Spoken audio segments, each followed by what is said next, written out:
CBS would just had this headline was just in so is this is a disaster. I can't believe this is happening. Federal data reveals 1.2 million drop in immigrant workers under Trump. They're talking about the Census Bureau data, which I mean, if I'm going to throw a shot at the Census Bureau, the data conflates legal and illegal immigrants.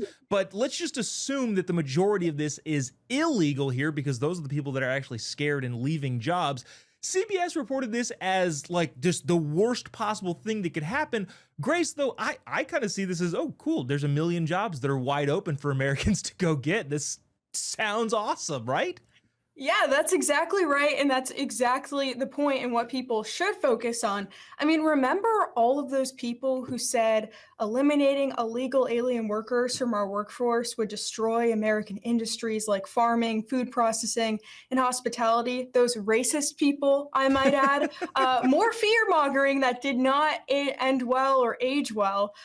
Because as you're saying, more jobs for Americans and more order in our country. You have to follow our laws and be a legal citizen to legally work in our country. It's pretty simple.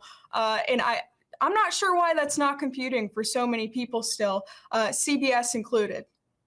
Yeah, and Alma, the thing that I think it frustrates me the most, and it's not even necessarily the reporting around it, it's the Census Bureau conflating both legal and illegal. That is the only thing we try and do here. Hey, there's a difference. The difference matters, and if you're gonna combine the two numbers, effectively that number means nothing to me.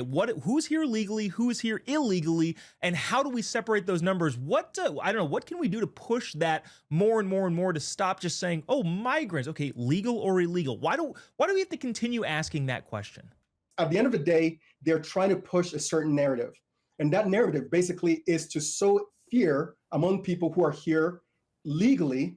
And the purpose for that is to continue to substantiate their claim against Trump that he is against immigration in general, right? And so this is something that is calculated for a specific purpose.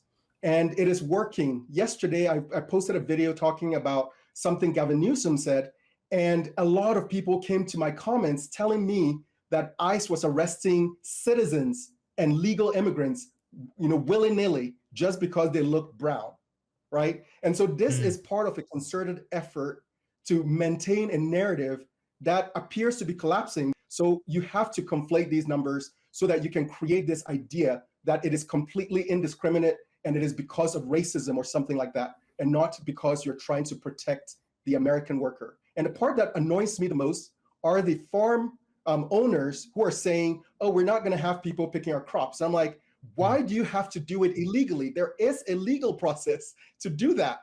So why do you have to do it illegally? You are telling me that you need people to come here and work for slave wages just so that you can have farm workers pick our crops?